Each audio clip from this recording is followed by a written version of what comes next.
সৃষ্টি ও পতন কথা সংক্ষেপে রাখিয়া আর দক্ষ যজ্ঞের কথা শুনো কিছু মন দিয়া।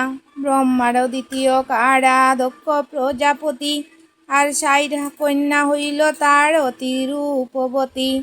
তবে দক্ষ প্রজাপতি বিচারিয়া মনে, আর পাত্র বিচারিয়া বিয়া দিলা কন্যা গণে। সতী নামে কন্যা বিয়া করিলা শঙ্কর, আর সতীরে লইয়া গেলা কৈলাস শিখর। একদিন দক্ষ রাজ কন্যাকে দেখিতে, আর দেবগণ সঙ্গে চলি গেলা কৈলাসেতে। দেবগণ দেখি শিব বন্দিলা চরণ, আর শিবে নাই বন্দিলে দক্ষের চরণ। তাহা দেখি দক্ষ রাজ ক্রুধ করি মন, আর শিব বিনা দেবযজ্ঞ কইল আড়ম্বন। নারদে জানাইল গিয়া সতী বিদ্যমানে, আর যজ্ঞ করে দক্ষ রাজ নাই গেলা কেনে। এত শুনি সতী বলে শুনো পঞ্চানন, আজ্ঞা করো চলি যাই বাপেরও ভবন। শিব বলে সতী তুমি পিত্রালয়ে যাবে, আর বিনা নিমন্ত্রণে গিয়াই অপমান পাবে। শিবের মুখে এই কথা শুনিয়া যে সতী, আর ১০ মহাবিদ্য রূপ ধরে ভগবতী। কালিতারা জুরসী ভুবনেশ্বরী ভৈরবী বগলা, আর ছিন্নমস্তা ধূমাবতী মাতঙ্গী কমলা। ভয়যুক্ত হইয়া তবে শিবে আজ্ঞা দিলা, নন্দিরে লইয়া সতী পিতৃগৃহে গেলা। সতী বলে শুনো মাগ করি নিবেদন, শিবের নিমন্ত্রণ না হইল কি কারণ।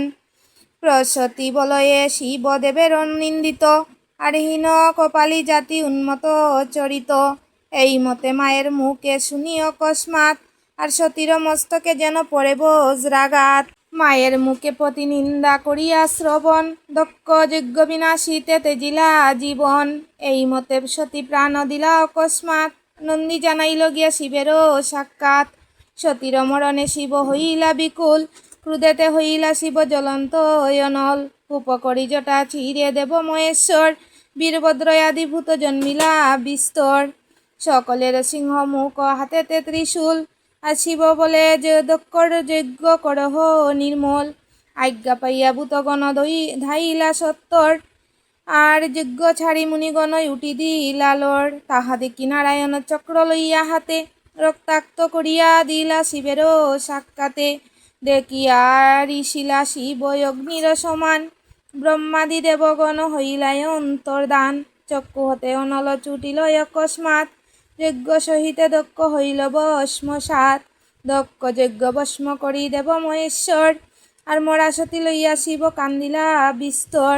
সতীর মরণ কথা কহনো না যায়, আল্লাচারী প্রবন্ধে দ্বিজ বংশী দাসে গায়।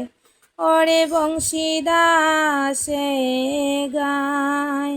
মরা সতীর কলেবর বান্ধিয়া গলেতে, আর নানা দেশ ভ্রমে শিব স্থির নাহি চিত্তে।